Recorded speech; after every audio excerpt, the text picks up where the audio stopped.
చూడండి ఆలు ఫ్రై ఎంత బాగా అయిందో. టేస్ట్ కూడా చాలా బాగుంటుందండి. చాలా ఈజీగా చేసుకోవచ్చు. ఇంట్లో ఉన్న ఐటమ్స్ తోనే ఇలా చాలా ఈజీగా ఆలు ఫ్రై అనేది చేసుకోవచ్చండి. Hello friends, welcome to our channel Pragya Vijay cook and vlogs. ఈరోజు నేను చేయబోయే రెసిపీ పొటాటో ఫ్రై అండి. దానికి ఒక పావు కేజీ ఆలు తీసుకున్నాను. దీన్ని ఇప్పుడు వాష్ చేసుకోవాలి. ఓకే అండి, ఆలును అయితే వాష్ చేశాను. ఇప్పుడు ఈ పైన ఉన్న తొక్కని తీసేయాలండి. ఇలా పీలర్తో ఇలా తీసేయాలి. ఈ ఆలు అనేటి చాలా ఫ్రెష్గా ఉన్నాయండి. ఈ తొక్క అనేది చాలా పల్చగా ఉంది. ఆలుది పాతవి కావండి, ఇది కొత్తవి అండి. ఇలా మొత్తం తీసేసుకోవాలి. ఆలుది తొక్క అన్ని పొటాటోస్ది ఇలానే తీసేసుకోవాలండి తొక్క. ఓకే అండి, పొటాటోస్ తొక్క అయితే తీసేయడం అయిపోయిందండి. ఇప్పుడు వీటిని సన్నగా కోసుకోవాలి.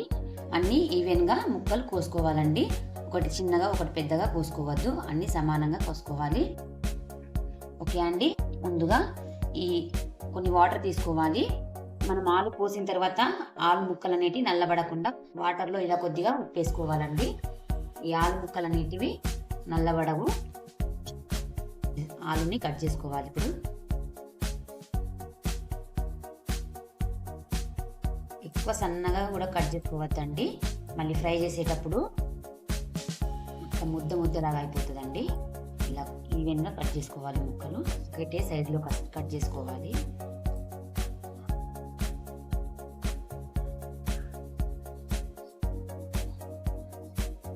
ఓకే అండి, ఈ ముక్కలు అనేటివి ఇప్పుడు వాటర్లో వేసుకోవాలి.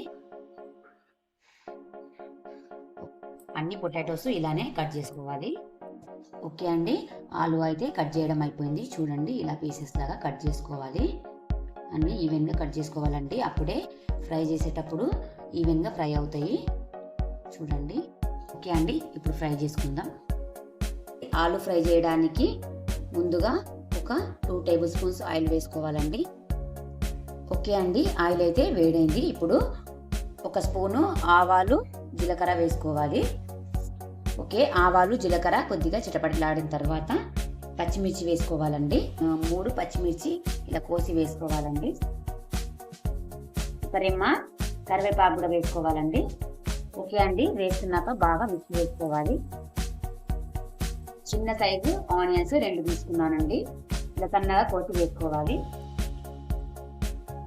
ఆనియన్స్ అనేవి కొద్దిగా మగ్గించుకోవాలి. లో ఫ్లేమ్లో పెట్టి ఈ ఆనియన్స్ అనేటివి మగ్గించుకోవాలి. ఓకే అండి, ఆనియన్స్ మగ్గడానికి కొద్దిగా ఒక 2-3 మినిట్స్ పడుతుందండి. ఓకే, మూత పెట్టేసుకోవాలి ఇప్పుడు. ఓకే, మూత పెట్టేసుకోవాలి. ఓకే అండి, 3 మినిట్స్ అయింది. మూత తీసి చూద్దామండి.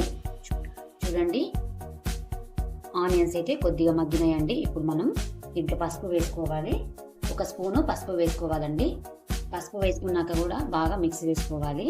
ఓకే అండి, ఇప్పుడు కట్ చేసి పెట్టుకున్న ఆలు వేసుకోవాలండి. ఆలు వేసుకున్నాక ఈ ఆలు అనేది బాగా మిక్స్ చేసుకోవాలి. ఇలా మొత్తం తాలింపు అనేది ఆలుకి మొత్తం పట్టేటట్లు మిక్స్ చేసుకోవాలండి.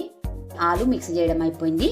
ఈ ఆలు ఒక 5 మినిట్స్ ఇలా మగ్గించుకోవాలి. మూత పెట్టేసి మధ్యలో ఒక్కొక్కసారి కలుపుకోవాలండి, లేదంటే అడగంటిపోతుంది.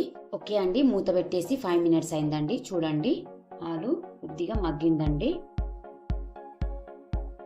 రుచికి సరిపడా సాల్ట్ వేసుకోవాలి. సాల్ట్ వేసుకోవడం వల్ల ఆలు అనేటి తొందరగా మగ్గుతాయండి. ఓకే, సాల్ట్ వేసుకున్నాక ఇంకో 5 మినిట్స్ మగ్గించుకోవాలి మళ్ళీ. ఓకే అండి, ఇప్పుడు మూత పెట్టేసుకోవాలి. ఓకే, మూత పెట్టేస్తున్నానండి. ఓకే అండి, మూత పెట్టేసి 5 మినిట్స్ అవుతుంది. చూడండి. ఓకే, ఒకసారి మిక్స్ చేసుకుందామండి. నేను నాన్ స్టిక్ ప్యాన్ లో చేస్తున్నా కాబట్టి ఈ ఆలు ఫ్రై అనేది అడగంటట్లేదండి. అదే వేరే గిన్నెలలో అయితే అడగంటుతుందండి. చూడండి, ఏ ముక్కకు ఆ ముక్కే ఉంది. ఎలా వేసానో అలానే ఉంది. ఉడకడం అయితే ఉడికినాయండి ముక్కలు. చూడండి, చూపిస్తాను ఇప్పుడు. చూడండి, ఇలా పీసెస్ ఇలా క్రష్ అవుతున్నాయి. చూడండి. ఓకే అండి, ఇప్పుడు ఈ కచ్చపచ్చగా దంచుకున్న వెల్లుల్లి వేసుకోవాలి. కారం వేసుకోవాలండి. ఒక 2 స్పూన్స్ కారం ఉంటుందండి. ఒక స్పూను జీలకర్ర పౌడర్ వేసుకోవాలి. ఒక స్పూను ధనియా పౌడర్ వేసుకోవాలి.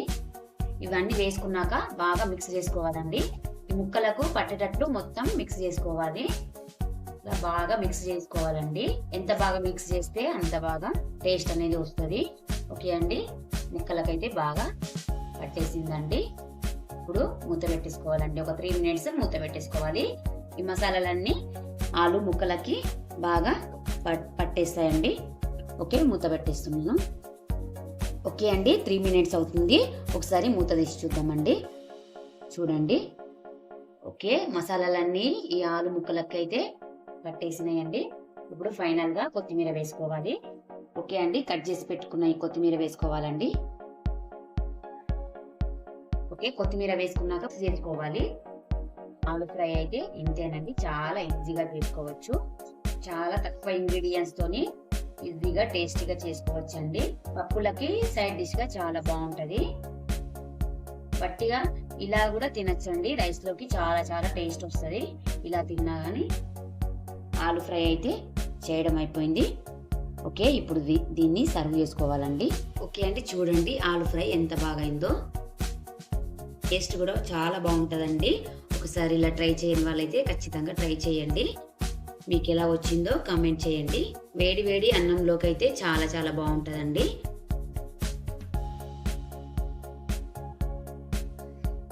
ఓకే అండి, ఈ రెసిపీ కనుక మీకు నచ్చినట్లయితే లైక్ చేయండి, షేర్ చేయండి, సబ్స్క్రైబ్ చేసుకోండి.